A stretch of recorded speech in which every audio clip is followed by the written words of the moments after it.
எல்லா அண்ணன், தங்கச்சி உறவும் பிளட் ரிலேஷனா இருக்கணுன்ற அவசியம் இல்ல. சில பேர் நம்ம வாழ்க்கையில லேட்டா வருவாங்க. ஆனா, அந்த லேட்டான கனெக்ஷன் தான் அண்ணன், தங்கச்சி மாரி ஆயிடும். நம்மள புரொடெக்ட் பண்றது, நம்மள கேர் பண்றது, நம்மள்ட்ட எந்த எக்ஸ்பெக்டேஷனுமே இல்லாம பேசுறது. அந்த பாண்ட் ரொம்ப பியூரா இருக்கும். ஆனா, சில நேரம் அந்த ஃபீலிங் ஒரு பக்கம் மட்டும் தான் இருக்கும். ஒருத்தர் உண்மையான அண்ணனாவோ, தங்கச்சியாவோ நெனப்பாங்க. ஆனா, இன்னொருத்தருக்கு அது ஒரு நார்மல் ஃபீல் தான். அப்பதான் பெயின்ன்றது ஆரம்பிக்கும். நம்ம இவ்ளோ வேல்யூ பண்றோம்.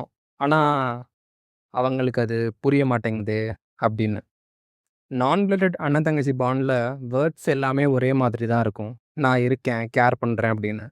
ஆனா, அதோட மீனிங் மட்டும் ஈக்குவலா இருக்காது. ஒருத்தருக்கு அது அவங்களோட உறவு. இன்னொருத்தருக்கு அது எப்படின்னு நான் சொல்லணுன்றது இல்ல.